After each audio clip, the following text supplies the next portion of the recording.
ಇಲ್ಲಿ ಅಲ್ಪಸಂಖ್ಯಾತರು ಮುಸಲ್ಮಾನರು ಅನ್ನೋದು ಮತ್ತು ಹಿಂದೂಗಳು ಇವ್ರ ನಡುವೆ ಒಂದು ಅಡ್ಡುಗೋಡಿ ನಿರ್ಮಾಣ ಮಾಡಿದಾರೆ. ಯಾರು ಅಡ್ಡುಗೋಡಿ ಇಟ್ರು? ಇಬ್ರು ನಡುವೆ, ಎರಡು ಧರ್ಮೀಯರ ನಡುವೆ. ಕಾಂಗ್ರೆಸ್ನಲ್ಲಿ ಓಟ್ ಹಾಕಿ ಬೇಸತ್ತು ಹೋಗ್ಬಿಟ್ಟಿದಾರೆ ಅವರು. ಆ ಜನ ಇವತ್ತು ಬುದ್ಧಿ ಬಂದಿದೆಯಲ್ಲ, ಆದ್ರೆ ಕಾಂಗ್ರೆಸ್ ಆದ್ಮೇಲೆ ಇಲ್ಲಿ ಶೂನ್ಯ.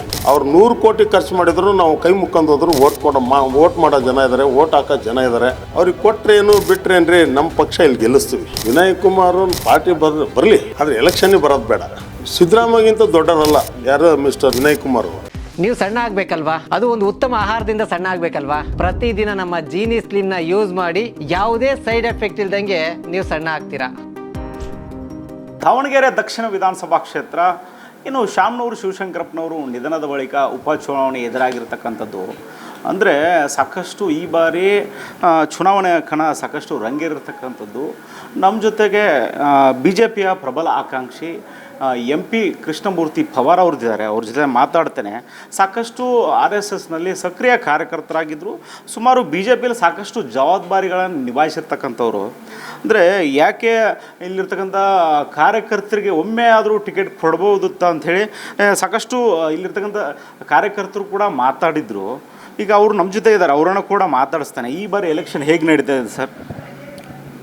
ಈಗ ಚುನಾವಣೆ ಒಂದು ರೀತಿ ಒಳಗೆ ಯುದ್ಧದ ರೀತಿಯಲ್ಲಿ ಮಾರ್ಪಾಡಾಗ್ತಾ ಇದೆ. ಕಾರಣ ಏನಪ್ಪ ಅಂತಂದರೆ, ಶಾಮನೂರು ಶಿವಶಂಕರಪ್ಪನವರು ಈ ಭಾಗದಲ್ಲಿ ಶಾಸಕರಾದರು, ಒಂದು ಸಲ ಮಂತ್ರಿನೂ ಆದರು.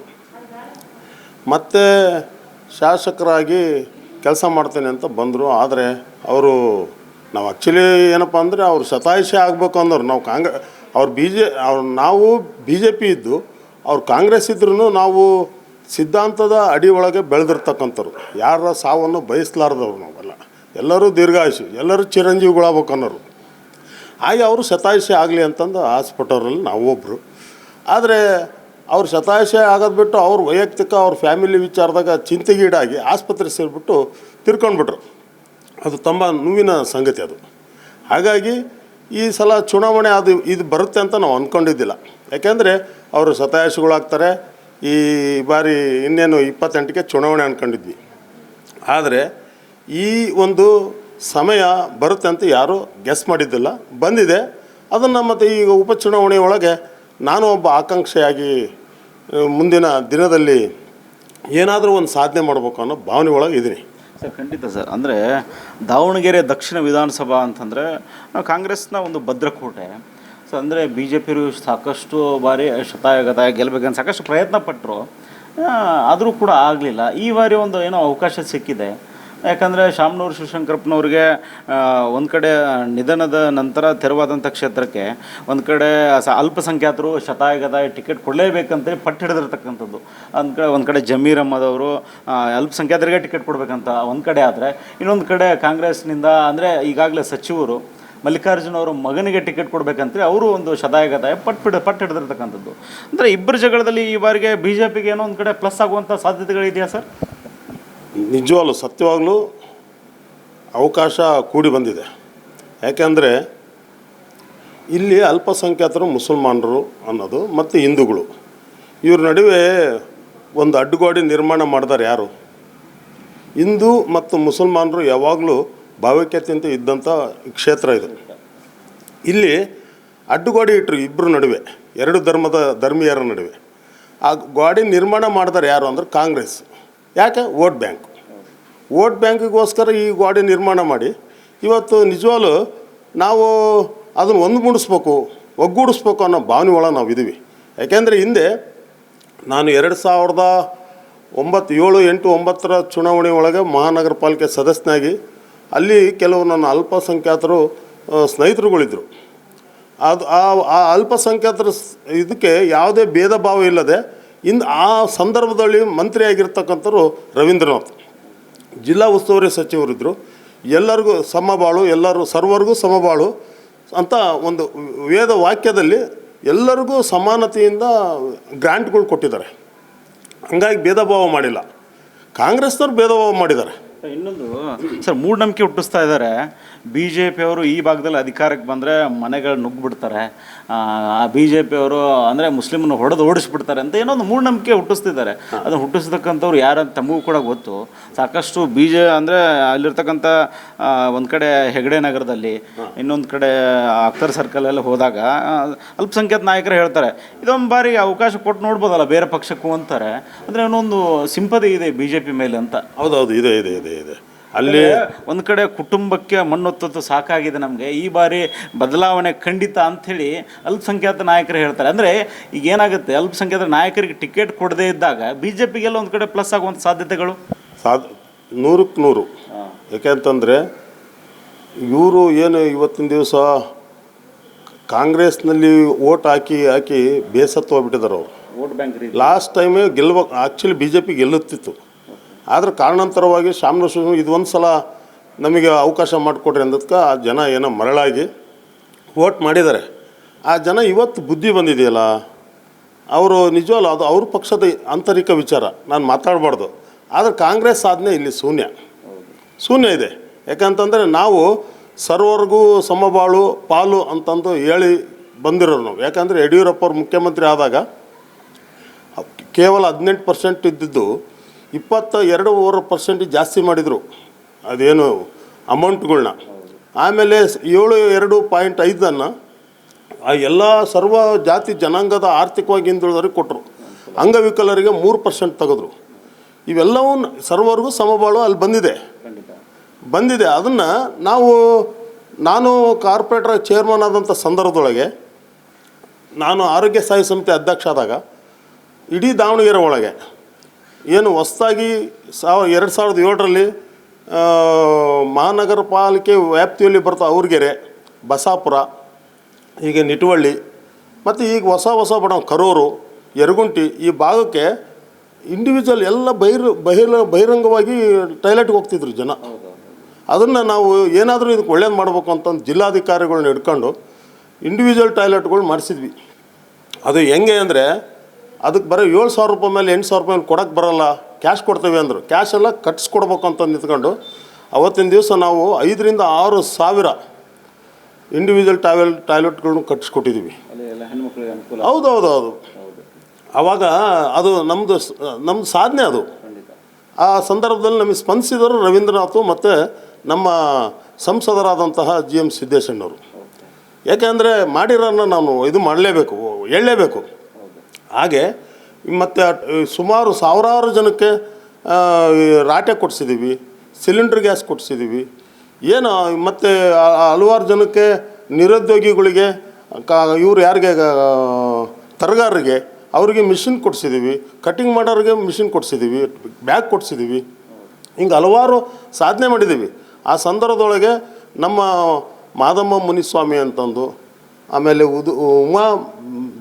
ಉಮಾಪ್ರಕಾಶ್ ಅಂತಂದು ಮೇಯರ್ಗಳು ಅವರೆಲ್ಲ, ಆಮೇಲೆ ವಸಂತ್ ಕುಮಾರ್, ಹೀಗೆ ಇವ್ರು ಯಾರು ನಮ್ಮ MG ಬಕ್ಕೇಶ್ ಅವರು, ವಿಠಲ್ ಅವರು, ಈಗ ಹಲವಾರು ಜನ, ನಮ್ಮ ಸುಧಾ ಜೈರುದ್ರೇಶ್ ಅವರು, ಇವರೆಲ್ಲರೂ ಒಂದು ಟೀಮ್ ವರ್ಕಾಗಿ ಕೆಲಸ ಮಾಡಿದ್ದಕ್ಕೆ ಇವತ್ತಿನ ದಿವಸ ದಾವಣಗೆರೆ ಒಳಗೆ ಅವತ್ತಿಂದು ನಾವು ಕೆಲಸ ಮಾಡಿರೋದು ಇವತ್ತು ನೆನಪನ್ನ ಹಿಡ್ಕೊಂಡಿದ್ದಾರೆ ಜನಸೇವೆ ದೇವ್ರ ಸೇವೆ ಇದ್ದಂಗೆ. ಈಗ ತಾವು ಮಾಡಿರ್ತಕ್ಕಂಥದ್ದು ಸಾಕಷ್ಟಿದೆ ಸರ್. ಈಗ ನೀವು ಇವಾಗ ಒಂದು ಕಾರ್ಪೊರೇಟರ್ ಆಗಿನೇ ಅಷ್ಟು ಕೆಲಸ ಮಾಡಿದ್ದೀರಿ. ಒಂದು ಅವಕಾಶ ತಮ್ಮ ಪಕ್ಷದವ್ರು ಮಾಡಿಕೊಟ್ರೆ ಇನ್ನೂ ಏನೇನು ಮಾಡ್ಬೋದು ಸರ್ ದಕ್ಷಿಣಕ್ಕೆ? ಯಾಕಂದರೆ ಈಗ ಉತ್ತರ ಹೋಲಿಕೆ ಮಾಡಿದರೆ ದಕ್ಷಿಣದಲ್ಲಿ ಸ್ಲಮ್ಗಳೇ ಜಾಸ್ತಿ ಸರ್. ಆ ಸ್ಲಮ್ಗಳು ಇರೋದ್ರಿಂದ ಅಲ್ಲಿರ್ತಕ್ಕಂಥ ಅಭಿವೃದ್ಧಿಗೆ ಸಾಕಷ್ಟು ಕುಂಠಿತವಾಗಿದೆ. ಒಂದು ಕಡೆ ಕಾರ್ಖಾನೆಗಳ ವ್ಯವಸ್ಥೆ ಇಲ್ಲ, ಅಂದರೆ ದುಡಿತಕ್ಕಂಥವ್ರು ನಿರುದ್ಯೋಗಿಗಳು ಜಾಸ್ತಿ ಇರ್ತಕ್ಕಂತಾರೆ. ಆಮೇಲೆ ಒಂದು ಸುಶುದ್ಧ ಒಂದು ಆಸ್ಪತ್ರೆ ಇಲ್ಲ. ಅಂದರೆ ಸಾಕಷ್ಟು ಅಲ್ಲಿ ಜನಾಭಿಪ್ರಾಯ ಸಂಗ್ರಹಣೆ ಮಾಡಿದಾಗ ನಾವು ಇಲ್ಲಿಂದ ದುರ್ಗಾಂಬ ಬಸ್ ಹತ್ತಬೇಕು, ಮಣಿಪಾಲ್ಗೆ ಹೋಗಬೇಕು, ಅಂದರೆ ಸಾಕಷ್ಟು ನೋವನ್ನು ವ್ಯಕ್ತಪಡಿಸಿದ್ರು ಸರ್. ನಮಗೆ ಸರಿಯಾದ ಒಂದು ಆಸ್ಪತ್ರೆ ಇಲ್ಲ, ಒಂದು ಗೌರ್ಮೆಂಟ್ ಕಾಲೇಜಿನ ವ್ಯವಸ್ಥೆ ಇಲ್ಲ ಅಂತ ಹೇಳಿದರು. ಒಂದು ಮೆಡಿಕಲ್ ಕಾಲೇಜ್ ಆಗಿರ್ಬೋದು, ಇಂಜಿನಿಯರಿಂಗ್ ಕಾಲೇಜ್ ಆಗಿರ್ಬೋದು. ಯಾಕೆ ಸರ್ ಅದನ್ನೆಲ್ಲ ಯಾಕೆ ಮಾಡಲಿಲ್ಲ? ಯಾಕಂದರೆ ಇದನ್ನೆಲ್ಲ ಮಾಡ್ಬೋದಿತ್ತಲ್ಲ, ಸಾಕಷ್ಟು ಅವಕಾಶಗಳಿತ್ತು ಅವ್ರಿಗೆ, ಯಾಕೆ ಮಾಡಲಿಲ್ಲ ಸರ್ ಅವರು? ಇಲ್ಲ, ಅದನ್ನು ಅವ್ರನ್ನೇ ಕೇಳಬೇಕು. ಯಾಕೆಂದರೆ ಈ ಬೇತೂರು ರೋಡ್ನಲ್ಲಿ ಒಂದು ಹಾಸ್ಪಿಟಲ್ ಕಟ್ಸಿದ್ರು. ಅದನ್ನು ತೋರಿಸಿ 20 ವರ್ಷದಿಂದ ಓಡ್ತಾಂಡಿದ್ದಾರೆ ಅಲ್ಪಸಂಖ್ಯಾತ ನಿಮಗೆ ಹಾಸ್ಪಿಟಲ್ ಅಂತಂದು. ಯಾಕೆ ಮಾಡಲಿಲ್ಲ? ಬಾಪೂಜಿದು ಇಲ್ಲೇ ಒಂದು ಮಾಡ್ತೀವಿ ಅಂತ ಮಾಡಲಿಲ್ಲ.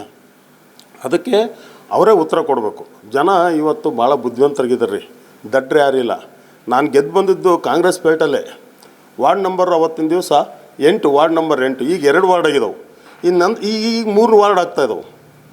ಅಲ್ಲಿ ಕಾಂಗ್ರೆಸ್ ಬೆಲ್ಟಲ್ಲಿ ಜನನ ನಾವು ಮರಳು ಮಾಡಲಿಲ್ಲ, ಜನಕ್ಕೆ ನಾವು ದುಡ್ಡು ಹಂಚಲಿಲ್ಲ, ಹಂಗೆ ಗೆದ್ದು ಬಂದಿದ್ದೀವಿ. ಕಡಿಮೆ ಪ್ರಮಾಣದಲ್ಲಿ ನನಗೆ ದುಡ್ಡು ಕೊಟ್ಟು ಓಟ್ ಕೊಟ್ಟಿರೋ ಜನ ಇದ್ದಾರೆ. ದುಡ್ಡು ಕೊಟ್ಟು ಓಟ್ ಕೊಟ್ಟು ಕೆಲಸ ಮಾಡಪ್ಪ ಅಂತಂದಿದ್ದಾರೆ. ಈ ಬಾರಿಗೆ ದುಡ್ಡು ವರ್ಕ್ ಆಗಲ್ಲ ಅಂತೀರಾ ದಾವಣಗೆರೆ ದಕ್ಷಿಣ ವಿಧಾನಸಭಾ ಕ್ಷೇತ್ರದಲ್ಲಿ? BJPಗೆ ಆಗಲ್ಲ, BJPಗೆ ಆಗಲ್ಲ. ಅವ್ರು 100 ಕೋಟಿ ಖರ್ಚು ಮಾಡಿದ್ರು ನಾವು ಕೈ ಮುಕ್ಕೊಂಡು ಹೋದ್ರು ಓಟ್ ಮಾಡೋ ಜನ ಇದ್ದಾರೆ, ಓಟ್ ಹಾಕೋ ಜನ ಇದ್ದಾರೆ, ಬೇಸತ್ತಿದ್ದಾರೆ. ಇದೇ ಭಾಳ ಜನ ನಮ್ಮ ಮುಸ್ಲಿಂ ಸ್ನೇಹಿತರಿದ್ದಾರೆ, ಭಾಳ ಜನ ಇದ್ದಾರೆ. ನೀವು ಸೀಟ್ ತಗೊಂಬರ್ರಿ ಅಂತಂದು ಕಳೆದ 2 ಸಲನೂ ಹೇಳ್ತಾ ಇದ್ದಾರೆ. ಆಗಿಲ್ಲ, ಕೊಟ್ಟಿಲ್ಲ. ಇನ್ನು ನಮ್ಮ ಲಾಸ್ಟ್ ಟೈಮ್ ಅಜಯ್ ಕುಮಾರ್ ಕೊಟ್ಟರು, ಕೊಳ್ಳಿ. ಮತ್ತು ದುಡಿದ್ವಿ. ಅದಕ್ಕಿಂತ ಮೊದಲೇ ಯಶವಂತರಾವ್ ತಗೊಂಬಂದರು, ದುಡ್ದಿದ್ವಿ. ಅದಕ್ಕಿಂತ ಮೊದಲು ಲೋಕೇಶ್ ಅವರು, ಮತ್ತು ಯಶವಂತರಾವು. ಹಿಂಗೆ ಆಗಿದೆ. ಈಗೆಲ್ಲ ನಾವು ಒಗ್ಗಟ್ಟಾಗಿದ್ದೀವಿ, ಯಾರಿಗೆ ಕೊಟ್ಟರು ಮಾಡಬೇಕು ಅಂತದೀವಿ. ಆದರೆ ಬೇರೆ ಪಕ್ಷದಿಂದ ಇರ್ತಕ್ಕಂಥವ್ರನ್ನ ಇಲ್ಲಿ ಸೀಟು ಕೊಟ್ಟರೆ ಭಾಳ ಜನ ಅಪಮಾನ ಮಾಡ್ದಂಗೆ. ಯಾಕಂದ್ರೆ ನಮ್ಮ ಬಿತ್ತಳಿಕೆ ಒಳಗೆ ಭಾಳ ಶಸ್ತ್ರಗಳು ಇದಾವೆ, ಭಾಳ ಶಸ್ತ್ರಗಳಿದಾವೆ. ಸಾಕಷ್ಟು BJPಗಾಗಿ ದುಡಿದಿರ್ತಕ್ಕಂಥ ಕಾರ್ಯಕರ್ತರು ಸಾಕಷ್ಟು ಜನ ಇದ್ದಾರೆ. ಯಾಕಂದರೆ ಇನ್ನೊಂದು ಕಡೆ ಎಷ್ಟೇ ಜನ ಇರ್ಬೋದು ಸರ್ ತಾವು BJP ಆಕಾಂಕ್ಷಿಗಳು, ಆದರೂ ಕೂಡ BJPಗೆ ದುಡಿದಿರ್ತಕ್ಕಂಥವ್ರು ಎಲ್ಲರೂ ಕೂಡ. ಅಂದರೆ ಏನಾಗ್ಬಿಟ್ಟಿದೆ ಇವಾಗ, ನೀವು ಹೇಳಿದ್ರು ಒಂದೇ ಮಾತು, ಅಂದರೆ BJP ದಾವಣಗೆರೆಯಲ್ಲಿ ಅಂತಂದರೆ ಒಂದು ಕಡೆ ರೇಣುಕಾಚಾರ್ಯರ ಗುಂಪು, ಇನ್ನೊಂದು ಕಡೆ ಸಿದ್ದೇಶ್ವರ ಗುಂಪು, ಈ ರೀತಿ ಗುಂಪುಗಾರಿಕೆಯಿಂದ ಎಲ್ಲ ಒಂದು ಕಡೆ BJP ಹಿನ್ನಡೆ ಆಗ್ತಾ ಇದೆ ಅಂತ ಸಾಕಷ್ಟು ಜನ ಹೇಳ್ತಾ ಇದ್ರು. ಅದನ್ನೆಲ್ಲ ಹೇಗಿದೆ ಸರ್ ನಿಮ್ಮದು? ಎಲ್ಲ ಒಗ್ಗಟ್ಟಾಗಿದೆ ಅಂತೀರಾ, ಹೇಗಂತೀರ ಸರ್? ಯಾವುದೋ ಒಂದು ವಿಚಾರಕ್ಕೆ ಅಣ್ಣ ತಮ್ಮ ಜಗಳ ಮಾಡ್ಕೊಂಡಿರ್ತಾರೆ. ಅಣ್ಣ ತಮ್ಮದು ಒಡ ಹುಟ್ಟಿದ ಅಣ್ಣ ತಮ್ಮಂದರೆ ಬೆಳೀತಾ ದಾಯದಗೊಳಗಿದ್ದಾರೆ. ಇದು ಸಾರ್ವಜನಿಕ ಪಕ್ಷದಲ್ಲಿ ವಿಚಾರಗಳು ಬಂದಾಗ ಸ್ವಲ್ಪ ವ್ಯತ್ಯಾಸ ಆಗಿರ್ತೈತೆ. ಅದಕ್ಕೆ ಗುಂಪು ಕಟ್ಟೋದು, ಗುಂಪು ಅನ್ನೋ ಬಣ್ಣ ಕಟ್ಟೋದು, ಅದು ಆಕ್ಷೇಪ ನಮ್ಮದು. ಒಂದಾಗಿದ್ದಾರೆ. ಏನೋ ಒಂದು ವಿಚಾರ ಬಂದಿತ್ತು, ಅದರಲ್ಲಿ ಏನೋ ಭಿನ್ನಾಭಿಪ್ರಾಯಗಳಿತ್ತು, ಒಂದಾಗಿದ್ದಾರೆ. ಸಿದ್ದೇಶಣ್ಣವ್ರು ಕಂಡ್ರೆ ರೇಣುಕಾಸ್ವಾಮಿಯವರು ಸಿದ್ದೇಶಣ್ಣ ಅಂತಾರೆ, ಬರ್ರಿ ರೇಣುಕಾಸ್ವಾಮಿಯರು ಅಂತ ಕರೆದಿರೋದು ಕಣ್ಣಾರೆ ನೋಡಿದ್ದೀವಿ. ಹಂಗೆ ನಮ್ಮ ಡಾಕ್ಟರ್ ಶಿವಯೋಗಿ ಸ್ವಾಮಿ ಅವ್ರನ್ನೆಲ್ಲರೂ ಒಂದು ಮಾಡೋಕ್ಕೆ ಪ್ರಯತ್ನ ನಡೆಸಿದ್ದಾರೆ. ಇದೆಲ್ಲ ಒಂದು ಒಳ್ಳೆಯ ಬೆಳವಣಿಗೆ. BJPಯಿಂದ ತಾವು ಕೂಡ ಪ್ರಬಲ ಆಕಾಂಕ್ಷಿಗಳು. BJPಯಿಂದ ಯಾರಿಗೆ ಟಿಕೆಟ್ ಕೊಟ್ಟರು ಕೂಡ ಇಲ್ಲಿರ್ತಕ್ಕಂಥ ಎಲ್ಲ ಬಣಗಳು ಒಂದಾಗಿ ಎಲೆಕ್ಷನ್ ಎದುರಿಸ್ತಾವಂತೀರಾ? ಹೌದು ಸರ್, ಆಗುತ್ತೆ. ಬಟ್ ನಾನು ಹೇಳೋದು, ನಮ್ಮ ಬಣ ಏನೈತಲ್ಲ BJP ಒಳಗೆ ನಾವೇ ಒಬ್ಬೊಬ್ಬರು ಒಂದೊಂದು ಶಸ್ತ್ರ, ಪಾಶುಪಶಸ್ತ್ರ, ಬ್ರಹ್ಮಾಸ್ತ್ರ ಹೆಂಗಿದಾವೆ ಹಂಗೆ ಇದಾವೆ. ಬೇರೆಯವ್ರನ್ನ ಕರ್ಕೊಂಬಂದು ಇಲ್ಲಿ ನಿಲ್ಲಿಸೋದು, ಆಮೇಲೆ ಬೇರೆ ವಿಧಾನಸಭಾ ಕ್ಷೇತ್ರದಾಗಿರೋನ್ನ ಕರ್ಕೊಂಬಂದು ನಿಲ್ಲಿಸೋದು ಆಕ್ಷೇಪ ಐತೆ ನಮ್ಮದು. ಈ ಭಾಗದಲ್ಲೇ ಇರತಕ್ಕಂಥವ್ರನ್ನ ಗುರುತಿಸಿ ಮಾಡಿರಿ. ಯಾಕೆ ಯಶವಂತರಾವು ಭಾಳ ಅವರು 4-5 ಸಲ ನಿಂತಿದ್ದ ಕಾಂಪೀಟ್ ಮಾಡ್ಯಾರೆ. ಹಂಗೆ ಶಿವಕುಮಾರು ಅದೇ ರೀತಿಯೇ. ಮತ್ತು ನಮ್ಮ ಇವರು ಯಾರು ಶ್ರೀನಿವಾಸ್ ದಾಸ್ಕರಿಯಪ್ಪ ಅವರು ಜನತಾದಳದಿಂದ ಬಂದರೂ ಪ್ರಾಮಾಣಿಕವಾಗಿ ನಮ್ಮ ಪಕ್ಷದ ಕಾರ್ಯಕರ್ತನಾಗಿ ದುಡಿತಾ ಇದ್ದಾರೆ. ಅಂಥವ್ರನ್ನ ಗುರುತಿಸ್ಬೇಕು, ಹೌದ್ರಾ? ಹಂಗೆ ಭಾಳ ಜನ ಇದ್ದಾರೆ. ಅಜಯ್ ಕುಮಾರು ಕೊಳ್ಳಿ, ಅವರು ಕೇಳಿದ್ದಾರೆ, ನಮ್ಮನ್ನೆಲ್ಲ ಕುಂದಿರಿಸಿ ಒಂದು ಸಲ ಒಂದು ಬೈಟಾಕ್ ಮಾಡಿ, ನೋಡ್ರಪ್ಪ ನಾವು ಯಾರಿಗೋ ಕೊಡ್ತೀವಿ, ದುಡಿಬೇಕು ಅಂದರೆ ನಾವೆಲ್ಲರೂ ಅದಕ್ಕೆ ಭದ್ರ ಇದ್ದೀವಿ. ಅದೇ ರೀತಿಯೇ ಶಿಸ್ತಿನ ಸಿಪಾಯಿ ಅಂತ ಯಾರು ಟಿಕೆಟ್ ಕೊಟ್ಟರು ತಾವು ನಿಂತು ಕೆಲಸ ಎಲೆಕ್ಷನ್ ಮಾಡಿ. ಹೌದೌದು, ನಿಜವಾಗ್ಲೂ ನಾನು ಯಾವಾಗಲೂ ಎಷ್ಟೇ ನೋವು ಮಾಡಿದ್ರೂ ನಾನು ನೋವು ಮಾಡ್ಕೊಂಡಿಲ್ಲ. ಪಕ್ಷ ಒಂದು ತಾಯಿ.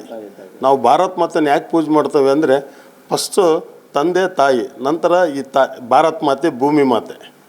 ಅದಕ್ಕೆ ನಾವು ಯಾವಾಗಲೂ ಜನಸೇವಕರು ಅದನ್ನು ಒಳಗೊಂಡಿರ್ಬೇಕು ಅಂತ ಹೇಳೋಕ್ಕೆ ಇಷ್ಟಪಡ್ತೀನಿ. ಹಾಂ, ಅಂದರೆ ಶತಾಯಗತಾಯ ವಿಜೇಂದ್ರ ಅವ್ರು ಹೇಳ್ತಿದ್ರು, ಈ ಬಾರಿ ಅಂದರೆ BJPಯ ಒಂದು ಬಾವುಟನ ಒಂದು ದಕ್ಷಿಣ ವಿಧಾನಸಭಾ ಕ್ಷೇತ್ರದಲ್ಲಿ ಅಂದರೆ ಪತಾಕೆಯನ್ನು ಹಾರಿಸ್ತೇವೆ ಅಂತೇಳಿ ಒಂದು ಇದನ್ನು ಮಾಡಿದರು ಮೊನ್ನೆ ಕೂಡ. ಅಂದರೆ ಎಷ್ಟರ ಮಟ್ಟಿಗೆ ಅದು ನಿಜ ಆಗುತ್ತೆ ಸರ್ ಅದು? ಸರ್, ಅವ್ರು ಹೇಳಿರೋದು ಸತ್ಯ. ಯಾಕೆಂದರೆ ಅವ್ರಿಗೂ ಯುವಕರಿದ್ದಾರೆ, ಏನಾದರೂ ಒಂದು ಸಾಧಿಸ್ಬೇಕು, ಅವ್ರ ಅಪ್ಪಾಜಿ ಅವ್ರ ಹೆಸರನ್ನ ಉಳಿಸಿ ಬೆಳೆಸ್ಬೇಕು ಅನ್ನೋ ಭಾವನೆ ಒಳಗೆ ವಿಜೇಂದ್ರ ಅವರು ಇದ್ದಾರೆ, ರಾಜ್ಯ ಅಧ್ಯಕ್ಷರು. ಯುವಕರಿದ್ದಾರೆ. ಇನ್ನು ಮುಂದೆ ಅವ್ರ ಭವಿಷ್ಯ ಭಾಳ ಉಜ್ವಲ ಐತಿ ಅಂತ ನಾನು ಈ ಸಂದರ್ಭದಲ್ಲಿ ಹೇಳೋಕ್ಕೆ ಇಷ್ಟಪಡ್ತೀನಿ. ನಮ್ಮ ಕಾನ್ಸ್ಟಿಟ್ಯೂನ್ಸಿ ಒಳಗೆ ಇವರು ನಮ್ಮ ಅಪ್ಪ ಮಗ ಇಬ್ಬರು ಈ ಕಾನ್ಸ್ಟಿಟ್ಯೂನ್ಸಿ ಒಳಗೆ ಮಂತ್ರಿ ಆದರು, MP ಆದರು. ಇಲ್ಲಿ ದಾವಣಗೆರೆ ಒಳಗೆ ಕುಡಿಯೋ ನೀರಿನ ಹಾಹಾಕಾರ ಎಷ್ಟಿತ್ತು ಅಂದ್ರೆ, ನಾನು ಗೆದ್ದು ಬಂದಂಥ ಸಂದರ್ಭದೊಳಗೆ ನಮ್ಮ ಮನೆಯಾಗೆ ಮಲ್ಲಿಗೆ ಇಲ್ಲ, ಹೊರಗೆ 24/7 ನೀರು ತರಕ್ಕೆ ನಮ್ದು ಎಷ್ಟು ಪ್ರಾಮಾಣಿಕ ಪ್ರಯತ್ನ ಐತಿ ಅಂದರೆ ಅಷ್ಟು ಪ್ರಯತ್ನ. ಇವತ್ತೇನಾದ್ರು ದಾವಣಗೆರೆ ಒಳಗೆ ಇವತ್ತು 24/7 ನೀರು ಕುಡಿತದಾರ ಅಂದರೆ ಅದು ಭಾರತೀಯ ಜನತಾ ಪಕ್ಷದ ನಮ್ಮ ಜಿಲ್ಲಾ ಮಂತ್ರಿ ಮತ್ತು ಯಾರು ನಮ್ಮ ಸಿದ್ದೇಶಣ್ಣವರು ಇವರ ಒಂದು ಶ್ರಮದಾನದಿಂದ ಇವತ್ತು ದಾವಣಗೆರೆ ಜನ 24x7 ನೀರು ಕುಡಿತದ್ರ ಅಂತ ಹೇಳಕ್ಕೆ ಇಷ್ಟಪಡ್ತೀನಿ.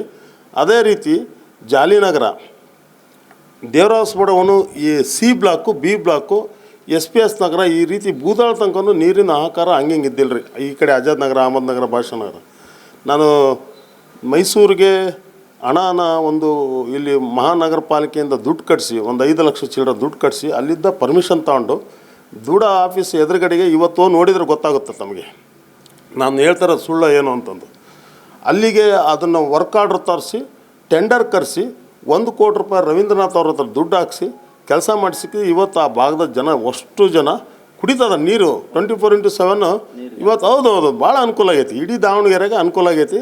ಅದನ್ನು ಮತ್ತೆ ಅಲ್ಲಿದ್ದ ಬೂದಾಳ್ ರೋಡ್ಗೆ ಇವತ್ತು ಆ ನೀರು ಆ ಪೈಪ್ಲೈನ್ ತಂದು ಬಿಟ್ಟಿರೋದ್ರಿಂದ ಆ ನೀರು ಮತ್ತೆ ತಗೊಂಡು ಬೇರೆ ಕಡೆಗೆ ಹೋಗ್ಬೋದು. ಇದರಲ್ಲಿ ಯಾವುದೇ ರಾಜಕಾರಣ ಮಾಡಲಿಲ್ಲ, ಅಲ್ಲಿ ಅಲ್ಪಸಂಖ್ಯಾತರಿದ್ದಾರೆ, ಈ ಇದರಲ್ಲಿ ಯಾವುದೇ ರಾಜಕಾರಣ ಮಾಡಿ ಅವ್ರಿಗೂ ನೀರು ತಗೊಂಡೋಗಿದ್ರು, ಅವ್ರಿಗೂ ನೀರು ಕೊಟ್ಟಿದ್ದೀವಿ ಸಾಕಷ್ಟು. ಅವಾಗ ಮುನ್ನಾ ಪೈಲ್ವಾನ್ ಅಂತ ಇದ್ದರು. ಆಮೇಲೆ ನಮ್ಮ 3-4 ಜನ 5-6 ಜನ ಇದ್ದಾರೆ ನನ್ನ ಅಲ್ಪಸಂಖ್ಯಾತರ ಸ್ನೇಹಿತರು, ಕಾರ್ಪೊರೇಟರ್ಗಳು. ಅವರೆಲ್ಲ ಇವತ್ತು ನೆನೆಸ್ತಾರೆ ನಮ್ಮ ಅವಧಿ ಒಳಗೆ ಮಾಡಿರ್ತಕ್ಕಂಥ ನೀವು ಯಾವುದು ಭೇದ ಭಾವ ಮಾಡಿಲ್ಲ ಅಂತಂದು ಭಾಳ ಜನ ಇದ್ದಾರೆ. ಹಂಗಾಗಿ ನಾವು ಅಲ್ಪಸಂಖ್ಯಾತರು ನೋಡ್ರಿ, ನಾವು ಮುಂದಿನ ಜನ್ಮ ಯಾರ್ಯಾರು ಯಾವ ಜಾತಿಯಾಗ ಯಾವ ಧರ್ಮದಾಗ ಹುಡ್ತಾವ ಗೊತ್ತಿಲ್ಲ, ನಾವು ಯಾವ ಧರ್ಮದಾಗ ಹುಡ್ತಾವ ಗೊತ್ತಿಲ್ಲ. ಬಟ್ ಈಗಿರೋದು ನನ್ನ ಧರ್ಮ ನನಗೆ, ಅವ್ರ ಧರ್ಮ ಅವ್ರಿಗೆ, ನಾವೆಲ್ಲರೂ ಒಂದು. ಈಗ ಎರಡು ನೋಡ್ರಿ, ಇವತ್ತು ಯುಗಾದಿ ಜೊತೆಗೆ ಅದು ಯುಗಾದಿ ನಂತರ ರಂಜಾನ್ ಬರ್ತೈತಿ, ನೀವೆಲ್ಲ ಒಂದಾಗಿ ಬದುಕ್ರಿ ಬಾಳ್ರಿ ಅಂತ ತೋರಿಸ್ತೈತಿ. ಹಂಗಾಗಿ ನನಗೆ ಇನ್ನೂ ಹೆಚ್ಚಿನ ರೀತಿ ಒಳಗೆ ಒಂದೆಲ್ಲ ನಮ್ಮ ಹಿರಿಯರು ಅವಕಾಶ ಮಾಡಿಕೊಟ್ರೆ ದಾವಣಗೆರೆಯಲ್ಲಿ ಒಂದು ಹೊಸ ಇತಿಹಾಸ ನಿರ್ಮಾಣ ಮಾಡ್ತೀನಿ. ನನ್ನಂಥ ಕಾರ್ಯಕರ್ತನಿಗೆ ಕೊಟ್ಟರೆ ದುಡ್ಡಿಲ್ಲ ಅದಿಲ್ಲ ಅಂತ ಯಾವುದು ಯೋಚನೆ ಮಾಡ್ದಲೆ ಕೊಟ್ಟರೆ ನಾನು ಒಂದು ಸಾಧನೆ ಮಾಡೋಕ್ಕೆ ಒಂದು ಅವಕಾಶ ಮಾಡಿಕೊಟ್ರು ಅನ್ನೋದು ನಂದು ಇದು ಆಸೆ. ಸರ್ ಇನ್ನೊಂದು ಕೊನೆಯದಾಗಿ ಸರ್, ಈಗ ಮಲ್ಲಿಕಾರ್ಜುನ ಅವರ ಪುತ್ರ ಇದ್ದಾರೆ ಸಮರ್ಥ ಅವರು. ಸಮರ್ಥ ಅವ್ರಿಗೆ ಶತಾಯಗತಾಯ ಟಿಕೆಟ್ ಕೊಡಿಸ್ಬೇಕಂತೇಳಿ ಅವ್ರ ತಂದೆಯವರು ಸಾಕಷ್ಟು ಪ್ರಯತ್ನ ಪಡ್ತಿದ್ದಾರೆ. ಒಂದು ಕಡೆ ಮುಸ್ಲಿಂ ನಿಯೋಗವನ್ನು ಕರ್ಕೊಂಡು ಹೋಗ್ತಾ ಇದ್ದಾರೆ, CM ಅವ್ರಿಗೆ ಭೇಟಿ ಮಾಡಿಸಿದ್ರು, DCM ಅವ್ರಿಗೆ ಭೇಟಿ ಮಾಡಿಸಿದ್ರು. ಈಗ ಸಮರ್ಥ ಅವರು ಈ ರಾಜಕೀಯಕ್ಕೆ ಸಮರ್ಥರಿದ್ದಾರೆ ಅನಿಸುತ್ತಾ ನಿಮಗೆ? ಏನಾದರೂ ಅವರು ಚಿಕ್ಕ ಹುಡುಗ, ಅವ್ರ ಬಗ್ಗೆ ಮಾತಾಡೋಕ್ಕಿಂತನೂ ಈಗ ಹಿಂದೆ ಪ್ರಭಾ ಮಲ್ಲಿಕಾರ್ಜುನ್ ಕಾಂಪೀಟ್ ಮಾಡಿದ್ರು, ನಾವು ಅದ್ರ ಬಗ್ಗೆ ಯಾರೂ ಏನೂ ಮಾತಾಡಲಿಲ್ಲ. ಮಹಿಳೆ ಈ ಹುಡುಗಿಗೆ ಅವ್ರ ಬಗ್ಗೆ ಮಾತಾಡೋಕ್ಕಿಂತ ಜಮೀರ್ ಅವರು ಕೇಳಿದ್ರೆ ಅರ್ಥ ಸಿಗುತ್ತೇನೋ ಅನಿಸ್ತತಿ. ಜಮೀರ್ ಅವರು ಯಾಕೆಂದರೆ ಅವ್ರ ಪಾರ್ಟಿ ವಕ್ತಾರರು, ಆಮೇಲೆ ಒಂದು ಕಾನ್ಸ್ಟಿಟ್ಯೂನ್ಸಿ ಮಂತ್ರಿಗಳು, ಇಲ್ಲಿರ್ತಕ್ಕಂಥ ಏನು ಅಲ್ಪಸಂಖ್ಯಾತರಿಗೆ ಲೀಡ್ರು. ಜಮೀರ್ ಸಾಹೇಬ್ರಿಗೆ ಕೇಳಿದರೆ ಗೊತ್ತಾಗ್ಬೋದು, ಇಲ್ಲ ಅಂದರೆ ಮತ್ತು ಇನ್ನೊಬ್ಬರು ಲಾಲ್ ಜಬ್ಬಾರ್ ಅವ್ರಿಗೆ ಕೇಳಿದ್ರು ಗೊತ್ತಾಗ್ಬೋದು. ಯಾಕಂದರೆ ಅವರು ನಾವು ನೋಡೇ ಇಲ್ಲ ಅವ್ರನ್ನ ಹತ್ರ. ಈಗ ನೀವು ನಮ್ಮನ್ನು ಮಾತಾಡ್ಸಿದ್ರಿ ಹೌದ್ರಾ, ಹಂಗೆ ಸಂಪರ್ಕನೇ ಇಲ್ಲ. ಅವ್ರಿಗೆ ಕೊಟ್ರೇನು ಬಿಟ್ರೇನ್ರಿ, ನಮ್ಮ ಪಕ್ಷ ಇಲ್ಲಿ ಗೆಲ್ಲಿಸ್ತೀವಿ. ಅಂದರೆ ಅನುಕಂಪದ ಅಲೆ ಇಲ್ಲಿ ವರ್ಕ್ ಆಗುತ್ತೆ ದಾವಣಗೆರೆಯಲ್ಲಿ ಆಗಲ್ಲ. ನೋಡ್ರಿ, ಜನ ಬೇಸತ್ಬಿಟ್ಟಾರೆ. ಗೆಲ್ಲೋದು ಅವ್ರವ್ರ ಕೆಲಸ ಮಾಡ್ಕೊಳೋದು, ಬರೋದು ಮತ್ತು ಎಲೆಕ್ಷನ್ಗೆ ಬರೋದು. ಜನ ಏನೋ ಒಂದು ಸ್ವಲ್ಪ ಇಲ್ಲಿ ಅಲ್ಪಸಂಖ್ಯಾತರು ಇವತ್ತೇ ಅಮರ ನಾನ ಅನ್ಕೊಂಡು ಓಟ್ ಹಾಕಿದ್ದಾರೆ. ಅದು ಬಿಟ್ಟರೆ ಇನ್ನೇನಿಲ್ಲ. ಮತ್ತು ನಾವು ಅದನ್ನು ಏನೇನಾದ್ರು ಮಾತಾಡೋದು ಶ್ರೇಯಸ್ಸಲ್ಲ. ಯಾಕೆಂದರೆ ನಮ್ಮ ತನಕ ನಾವು ಮಾತಾಡಬೇಕು. ಸುಮ್ಮನೆ ನಾವು ಹೆಂಗೆ ಬೇಕಂಗೆ ಮಾತಾಡೋದು ಅಲ್ಲ. ನಮಗೆ ಅಲ್ಪಸಂಖ್ಯಾತರು ಈ ಸಲ ಭಾರತೀಯ ಜನತಾ ಪಕ್ಷಕ್ಕೆ ವೋಟ್ ಮಾಡ್ತಾರೆ. ಯಾಕಂದರೆ ಇವತ್ತು ಇರಾನ್ ಯುದ್ಧ ನಡೀತಾ ಐತಿ. ಇವತ್ತು ಮೋದಿಜಿಯವರು ಯಾವ ರೀತಿ ನಡ್ಕೊಳ್ತಾ ಇದ್ದಾರೆ, ಇಲ್ಲಿ ಮುಸಲ್ಮಾನರು ಯೋಚನೆ ಮಾಡ್ತಾರೆ. ಅವ್ರ ಥಿಂಕಿಂಗ್ ಕೆಪಾಸಿಟಿ ಐತಿ. ಹೊರದೇಶದಿಂದ ಸಿಕ್ಕಾಕೊಂಡಿರ್ತಕ್ಕಂಥವ್ರನ್ನ ಮುಸ್ಲಿಮ್ಸ್ ಜನನ ಮತ್ತು ಅವ್ರವ್ರ ಊರಿಗೆ ತಂದಿದ್ದಾರೆ, ಯಾವುದೇ ಸಂಕಷ್ಟ ಇಲ್ಲದೆ. ಹಾಗಾಗಿ ಮುಸಲ್ಮಾನರು BJP ಬಗ್ಗೆ ಒಲವು ತೋರಿಸ್ತಾರೆ ಅನ್ನೋದು ಭಾವನೆ ಐತಿ. ಅದನ್ನು ಈ ರೀತಿಯಾಗಾರ ತೋರಿಸ್ಬೇಕು ಅವರು, ಯಾರು ಮುಸಲ್ಮಾನರು. ಅವರು ನನ್ನ ಅಣ್ಣ ತಮ್ಮಂದರು, ಸಹೋದರರು. ಅವ್ರನ್ನ ನನಗೆ ಮಾಡಿಕೊಟ್ರೆ ನಾನು ಆಜಾದ್ ನಗರದಿಂದನೇ ನೆಕ್ಸ್ಟು ಏನು ಈ ದಸರಾ ಕಾರ್ಯಕ್ರಮ ಐತಲ್ಲ ಅಲ್ಲಿಂದನೇ ತರಿಸ್ತೀವಿ. ಹೆಂಗೆ ಅಂದರೆ ಪ್ರೀತಿ ಪ್ರೇಮದಿಂದ, ನೀವು ಇಲ್ಲಿದ್ದ ಮಾಡ್ರಪ್ಪ, ನಾವು ಅಲ್ಲಿದ್ದ ಮಾಡೋಣ. ಎಲ್ಲ ಭಾವೈಕ್ಯತೆ, ಹಿಂದೂ ಮುಸ್ಲಿಂ ಭಾವೈಕ್ಯತೆ ಕೂಡ್ದ ಮಾತ್ರ ಏನಾದ್ರು ಒಂದು ರಾಮರಾಜ್ಯ ಸೃಷ್ಟಿ ಆಗ್ಬೋದು ಹೊರತು ಸುಮ್ಮನೆ ಕಡ್ಡಾಯ ಒತ್ತಾಯ ಯಾವುದೂ ಒಳ್ಳೆಯದಲ್ಲ. ಒಂದು ಪ್ರಮುಖವಾಗಿ ಸರ್, ಪಕ್ಷಾತೀತವಾಗಿ ಅಲ್ಲಿ ಸಾಕಷ್ಟು ಅಭಿವೃದ್ಧಿಗಳು ಆಗಬೇಕಾಗುತ್ತೆ ಸರ್. ಅಂದರೆ ಈಗ ನಿಮ್ಮ ಪಕ್ಷದವ್ರಿಗೆ ಯಾರಿಗೆ ಟಿಕೆಟ್ ಕೊಡಲಿ, ತಮಗೂ ಕೊಡಲಿ, ಇನ್ನೊಬ್ರಿಗೆ ಕೊಡಲಿ, ಯಾರೇ ಒಬ್ಬರು ಶಾಸಕರಾಗಲಿ ಆ ಭಾಗದಿಂದ ಸಾಕಷ್ಟು ಅಭಿವೃದ್ಧಿ ಏನೇನು ಆಗ್ಬೇಕು ಸರ್ ನಿಮ್ಮ ಒಂದು ದಕ್ಷಿಣ ವಿಧಾನಸಭಾ ಕ್ಷೇತ್ರದಲ್ಲಿ ಏನೇನು ಅಭಿವೃದ್ಧಿ ಆಗ್ಬೇಕು ಸರ್ ಪ್ರಮುಖವಾಗಿ? ಸರ್ ಇಲ್ಲಿ ವಿದ್ಯೆಗೆ ಏನಿಲ್ಲ. ನನ್ನ SPS ನಗರ ಎರಡನೇದು ಒಂದು ಸ್ಕೂಲ್ ವಿಚಾರದಾಗೆ ಭಾಳ ತಲೆಕೆಷ್ಟು ಹೈಸ್ಕೂಲ್ ನಿರ್ಮಾಣ ಮಾಡೋಕ್ಕೆ ಪ್ರಾಮಾಣಿಕ ಪ್ರಯತ್ನ ಪಟ್ವಿ. ಅಲ್ಲಿ ಹೈಸ್ಕೂಲ್ ಆಗಿ ಕಾಲೇಜ್ ಆಗಿದೆ. ಅದಕ್ಕೆ ಏನೇನು ಬೇಕು ಸವಲತ್ತುಗಳು ನಾನು ಚೇರ್ಮನ್ ಇದ್ದಾಗ ಕಾರ್ಪೊರೇಟರ್ದಾಗ ಮಾಡಿಕೊಟ್ಟಿದ್ದೇನೆ. ಅಲ್ಲಿರೋ ಪ್ರಿನ್ಸಿಪಾಲ್ ಕೇಳಿದ್ರು ಗೊತ್ತಾಗುತ್ತೆ, ಜಯಪ್ರಕಾಶ್ ಅಂತ ಇದ್ದರು. ಅದಾದ ನಂತರ ಅಲ್ಲಿ ನಾವು ಯಾವಾಗ ಇಲ್ಲಿ ಇದನ್ನು SC ಕ್ಯಾಟಗರಿ ಮಾಡಿದರು, ಯಾವುದು ನನ್ನ ವಾರ್ಡ್ನ ಇವ್ನು ಮತ್ತೆ ಗೆದ್ದು ಬರ್ತಾನೆ ಅಂತಂದು, ಅದು ಗೆದ್ದು ಬರ್ತಾನೆ ಅಂತ SC ಮಾಡಿ ಅದನ್ನು ಇನ್ನೊಂದು ವಾರ್ಡು BCMA ಲೇಡಿ ಮಾಡಿದರು. ನಾನು ಬೇರೆ ವಾರ್ಡ್ ಕೊಡ್ರಿ ಅಂತ ಕೇಳಿದ್ವಿ. ಅಲ್ಲಿ ಯಾರೋ ನಮ್ಮ ಕಾರ್ಯಕರ್ತರು ಅದಕ್ಕೆ ಸುಮ್ಮನಾದೆ. ನನಗೆ ಎಲ್ಲಾದ್ರೂ ಜನದ ಆಶೀರ್ವಾದ ಐತಿ. ಹಾಗಾಗಿ ಮತ್ತು ಇಲ್ಲಿ ಹಾಸ್ಪಿಟಲ್ಲು ಇಲ್ಲಿದ್ದ ಅಲ್ಲಿಗೆ ಹೋಗ್ಬೇಕು, ಹಾಸ್ಪಿಟಲ್ ಉತ್ತರಕ್ಕೆ ಹೋಗ್ಬೇಕು. ಸಿಟಿ ಆ ಕಡೆ ಬೆಳೆದ ಹೊರತು ಈ ಕಡೆಗೆ ಏನೂ ಅವಕಾಶ ಇಲ್ಲ. ಈಗ ಈ ಕಡೆ ಭಾಗದಾಗ ಅಲ್ಪಸಂಖ್ಯಾತರು ಬಂದರು, ಒಂದು ಆಸ್ಪತ್ರೆ ನಿರ್ಮಾಣ ಮಾಡೋಕ್ಕೆ ಅವಕಾಶ ಇಲ್ಲ. ಅವ್ರ ಕೈಗೆ ಭಾಳ ಅವಕಾಶ ಐತಿ ಇಲ್ಲೆಲ್ಲ ಡೆವಲಪ್ ಮಾಡೋಕ್ಕೆ. ಒಂದು ಯಾವುದೋ ಶಾಲೆ ಇಲ್ಲ, ಕಾಲೇಜಸ್ ಇಲ್ಲ, ಹಾಸ್ಪಿಟಲ್ ಇಲ್ಲ, ಒಂದು ಈಜು ಕೊಳ ಇಲ್ಲ ಏನ್ರಿ. ವಿದ್ಯಾರ್ಥಿಗಳು ಒಂದು ಸ್ಪೋರ್ಟ್ಸ್ಗೆ ಸಂಬಂಧಪಟ್ಟಿರೋಂಗೆ ಗ್ರೌಂಡ್ಸ್ ಯಾವುದು ಸರಿ ಇಲ್ಲ. ಅದು ಹೈಸ್ಕೂಲ್ ಇಲ್ಲಿ DCM ಇದು ಯಾವುದು ದೇವರಾಜ ಬಡಾವಣೆಗೆ ಒಂದು ಗ್ರೌಂಡ್ ಇದೆ, ಆ ಗ್ರೌಂಡು ಇಂಪ್ರೂವ್ಮೆಂಟ್ ಇಲ್ಲ. ಅದನ್ನು ಏನೋ ಮಾಡೋಕ್ಕೆ ಹೋದು ಏನೂ ಮಾಡಿಲ್ಲ, ಹಂಗೆ ಬಿಟ್ಟಿದ್ದಾರೆ. ಅಲ್ಲೊಂದು ಸ್ವಿಮ್ಮಿಂಗ್ ಪೂಲ್ ಬಿಟ್ಟರೆ ಇನ್ನೇನೂ ಇಲ್ಲ. ಹಾಗಾಗಿ ಸುಮ್ಮನೆ ಏನಪ್ಪ ಅಂದರೆ ದೀನ ದಲಿತರಿಗೆ ಒಳ್ಳೇದು ಮಾಡ್ತೀವಿ, ಮೀಸಲಾತಿಯವ್ರಿಗೆ ಒಳ್ಳೇದು ಮಾಡ್ತೀವಿ ಹೇಳ್ತಾರೆ, ಭಾಷಣ ಮಾತಷ್ಟೇ. ಅವ್ರು ಏನು ಅದು ಕಾರ್ಯಗತಕ್ಕೆ ಬಂದಿಲ್ಲ. ನಾವು ಮಾಡ್ತಕ್ಕಂಥದ್ದು ನಮಗೀಗೇನು ಈಗ ಯಾರೇ ಗೆದ್ದು ಬರಲಿ ನಮ್ಮ ಪಕ್ಷದಿಂದ ಭಾಳ ಸವಾಲುಗಳಿದಾವೆ, ಭಾಳ ಸವಾಲದವು. ಸುಮ್ಮನೆ ನಾನು ಹಂಗೆ MLA ಆಗ್ತಾನೆ ಅನ್ನೋದಲ್ಲ. ನಾನು ಕಾರ್ಪೊರೇಟರ್ ನಾನು ಸುಮಾರು ಒಂದು 3 ತಿಂಗಳು ನಿದ್ದೆ ಮಾಡಿಲ್ಲ. ನಾನು ಜವಾಬ್ದಾರಿ ಭಾಳ ಬಿದ್ದಿತ್ತು. ಆ ಹೊಲಗಳಿಗೆ ಮನೆ ಕಟ್ಟಿದ್ರು ಅವರು. ಅದ್ರ ರಸ್ತೆ, ಚರಂಡಿ, UGD ಲೈನ್, ಕುಡಿಯೋ ನೀರಿನ ವ್ಯವಸ್ಥೆ ಒಂದಲ್ಲ ಎಲ್ಲವೂ ಮಾಡಿ ಇವತ್ತಿನ ದಿವಸ ಜನ 24x7 ನಮ್ಮ ಕನಸದು. ಆ ಕನಸು ನಾವು ಅವತ್ತಿನ ದಿವಸ UID SSMT ಅಮೌಂಟ್ ತರಿಸಿದ್ವಿ ಕೇಂದ್ರದಿಂದ, ADBದು ಏಷ್ಯನ್ ಡೆವಲಪ್ಮೆಂಟ್ ಬ್ಯಾಂಕು ಮತ್ತು STP ಪ್ಲಾಂಟೇಶನ್ ಡೆವಲಪ್ ಮಾಡಿಸಿದ್ವಿ. ಒಂದಲ್ಲ ಎರಡಲ್ರಿ, ಸಾಕಷ್ಟು ಕೆಲಸ ಮಾಡಿದ್ದೀವಿ. ಇನ್ನೂ ಅಭಿವೃದ್ಧಿ ಆಗೋದೈತಿ. ಈ ಭಾಗ ದಕ್ಷಿಣದಲ್ಲಿ ನಮ್ಮಂಥವ್ರು ಇಚ್ಛಾಶಕ್ತಿ ಇರತಕ್ಕಂಥ ಮನುಷ್ಯ ಡೆವಲಪ್ ಮಾಡ್ಬೇಕು. ಸುಮ್ಮನೆ ಮತ್ತು ಅವ್ರಂಗೆ ಶ್ರೀಮಂತರಂಗೆ ಸೌಕರ್ಯರಂಗೆ ಓದ್ವಿ ಬಂದ್ವಿ ಅನ್ನಂಗೆ ಆಗ್ಬಾರ್ದು. ಜನಸೇವೆ ದೇವ್ರ ಸೇವೆ. ಇದನ್ನು ತಿಳ್ಕೊಂಡು ಮನಗಂಡು ಮಾಡಿದರೆ ನಿಜವಾಗ್ಲೂ ಈ 2 ವರ್ಷದೊಳಗೆ ನಾವು ಏನೋ ಒಂದು ಸವಾಲು ಎದುರಿಸ್ಬೋದು, ಅಷ್ಟು ಮಾತ್ರ ಹೇಳಬಲ್ಲೆ. ಇನ್ನೊಂದು ಸರ್ ಡೆವಲಪ್ಮೆಂಟ್ ಇವಾಗ ಪ್ರೆಸೆಂಟ್ ನಡೀತಾ ಇರ್ತಕ್ಕಂಥ ಡೆವಲಪ್ಮೆಂಟ್ ಏನಂತಂದರೆ ಈಗಾಗಲೇ ವರಿಷ್ಠರು ಹೈಕಮಾಂಡ್ ವರಿಷ್ಠರು ತಮ್ಮ BJP ಅವರು 2 ಗುಂಪುಗಳಿಗೆ ಬೇಡವೇ ಬೇಡ ಟಿಕೆಟು, ವಿನಯ್ ಕುಮಾರ್ ಅವ್ರಿಗೆ ಟಿಕೆಟ್ ಕೊಡಬೇಕಂತೇಳಿ ಸಾಕಷ್ಟು ಚರ್ಚೆ ನಡೀತಾ ಇದೆ ಸರ್. ಇದ್ರ ಬಗ್ಗೆ ತಮ್ಮ reaction sir? Vinay Kumar party ಬರಲಿ, ಆದರೆ ಎಲೆಕ್ಷನ್ನೇ ಬರೋದು ಬೇಡ. ಯಾಕೆಂದರೆ ಅವರು ಬಂದು ಪಕ್ಷದ ಕಾರ್ಯಕರ್ತರಾಗಿ ಒಂದು 5 ವರ್ಷ ಕೆಲಸ ಮಾಡಲಿ. ನಮ್ಮವ್ರು ಇದ್ದಾರಲ್ಲ, ನಮ್ಮವರು ಶ್ರೀನಿವಾಸ್ ದಾಸ್ ಕರಿಯಪ್ಪ ಇದ್ದಾರೆ, ಅಜಯ್ ಕುಮಾರ್ ಇದ್ದಾರೆ, ಯಶವಂತರಾವ್ ಇದ್ದಾರೆ, ಗೊಳೆನಹಳ್ಳಿ ಸತೀಶ್ ಇದ್ದಾರೆ, ಜಯಮ್ಮ ಇದ್ದಾರೆ, ನಮ್ಮ ಶಿವಕುಮಾರ್ ಪೈಲ್ವಾನ್ ಶಿವಕುಮಾರ್ ರಾಜನಹಳ್ಳಿ ಇವರಿದ್ದಾರೆ, ನಾನಿದ್ದೀನಿ. ನಾನು ಒಳ್ಳೆ ನಾನು ವೆಯ್ಟ್ ಲಿಫ್ಟ್, ನಾನು ಸ್ಪೋರ್ಟ್ಸ್ಮನ್. ನಾನು ಆ್ಯಕ್ಚುಲಿ ನಮಗೆ ಇಷ್ಟು ಜನ ಬಿಟ್ಟು ಅವ್ರಿಗೆ ಯಾಕೆ ಹೈಕಮಾಂಡ್ ಇದನ್ನು ಇವಾಗ ಅವ್ರ ಹೆಸರು ಕೇಳಿ ಬರ್ತಕ್ಕಂಥದ್ದು ಯಾವ ಉದ್ದೇಶಕ್ಕೆ? ಅಂದರೆ ಅವರು ಕುರುಬ ಜನಾಂಗದವರು ಅಂಥೇಳಿ ಏನಾದರೂ ಅವ್ರಿಗೆ ಮನೆ ಹಾಕ್ತಾ ಇರ್ತಕ್ಕಂಥದ್ದು ಏನು ಸರ್ ಅಂತ? ಸರ್ ಅವರು ಲಾಸ್ಟ್ ಟೈಮು ಭಾಳ ಓಡ್ತಾವಂತ ನಿರೀಕ್ಷೆ ಒಳಗಿದ್ರು. ಸಿದ್ದರಾಮಯ್ಯಗಿಂತ ದೊಡ್ಡರಲ್ಲ ಯಾರು ಮಿಸ್ಟರ್ ವಿನಯ್ ಕುಮಾರ್ ಅವರು. ಜನಕ್ಕೆ ಬಂದರು ಹೊನ್ನಾಳಿ ಒಳಗೆ ನನ್ನ ಮರ್ಯಾದೆ ಪ್ರಶ್ನೆ, ನೀವೆಲ್ಲ ಓಟ್ ಹಾಕ್ಲೇಬೇಕು ನನಗೋಸ್ಕರ ಅಂತ ಹೇಳಿದ ತಕ್ಷಣ ಅವ್ರಿಗೆ ಓಟ್ ಹಾಕ್ಬೇಕು ಅಂದರು. ಅಷ್ಟು ತಿರ್ಕೊಂಡು ಸಿದ್ದರಾಮಯ್ಯವ್ರ ಮಾತು ಕೇಳಿ ಅವ್ರಿಗೆ ಓಟ್ ಮಾಡಿದರು. ಹಾಗಾಗಿ ಈಗ ನಾಳೆ ನಮ್ಮ ಎಲೆಕ್ಷನ್ನಿಗೆ ನಿಂತ್ಕೊಂಡ್ರು ಅಂದರು. ಸಿದ್ದರಾಮಯ್ಯವ್ರು ನಾನು ಬೇಕಾ ಅವ್ನು ಬೇಕಾ ಅಂತಂದ್ರೆ ಇಲ್ಲಿ ಮತ್ತೆ ಏನ್ರಿ 10,000 ಓಟ್ ತನ್ನೋದು ಕಷ್ಟ ಪಡ್ತೈತಿ ಸರ್. ಇದು ಹಿಂಗಾಗತ್ತೆ. ಅದಕ್ಕೆ ಅವ್ರು ಫಸ್ಟು ಪಕ್ಷಕ್ಕೆ ಬಂದು ದುಡಿಲಿ. ಯಾರು? ವಿನಯ್ ಕುಮಾರ್ ಅವರು ಯಾರಿಗೆ ಕೊಡಲಿ, ನಮ್ಮ ಪಕ್ಷದಲ್ಲಿ ದುಡ್ದಂತಕ್ಕಂಥ ಸರ್. ಇವರು ನಾನು ಅದಕ್ಕೆ ಬದ್ದಿದ್ದೀನಿ. ಇವರು ಅಜಯ್ ಕುಮಾರ್ ಇರ್ಬೋದು, ಯಶವಂತರಾವ್ ಇರ್ಬೋದು, ಶಿವಕುಮಾರ್ ರಾಜನಹಳ್ಳಿ ಇರ್ಬೋದು, ಕೊಳೆನಹಳ್ಳಿ ಸತೀಶ್ ಇರ್ಬೋದು, ಜಯಮ್ಮ ಇರ್ಬೋದು, ಹೀಗೆ ನಮ್ಮ ಇವ್ರು ಯಾರು ಶ್ರೀನಿವಾಸ್ ದಾಸ್ಕರಿಯಪ್ಪ ಅವರು ಇರ್ಬೋದು, ಯಾರಿಗೆ ಕೊಟ್ಟರು ನಾವು ಮಾಡ್ತೀವಿ. ಅವರು ನಾವೆಲ್ಲ ನಮ್ಮ ಸಹೋದರರು ಅವರೆಲ್ಲ. ಏನು ಸರ್, ನಾವು ಸಹೋದರರು, ಪಾಂಡವರು ಕೌರವರು ಹಂಗಲ್ಲ, ಪಾಂಡವರೇ ನಾವು. ಅಂದರೆ ಒಂದು ತಮ್ಮ ವರಿಷ್ಠರಿಗೆ ಏನು ಹೇಳಿಕ್ಕೆ ಇಷ್ಟಪಡ್ತೀರಿ ಸರ್ ಈ ಒಂದು ವಿಚಾರವಾಗಿ? ನಾವು ದೊಡ್ಡರಿಗೆ ಹೆಂಗೆ ಏನು ಹೇಳೋಕ್ಕಾಗುತ್ತೆ ಸರ್? ಅವರು ಹಿರಿಯರು, ಅವರು ಅವರು ಸಣ್ಣದಿಂದ ದೊಡ್ಡ ಮಟ್ಟಕ್ಕೆ ಬಂದು ಬೆಳೆದಿದ್ದಾರೆ, ಅವ್ರಿಗೆ ನಾವು ಹೇಳೋದಿಲ್ಲ.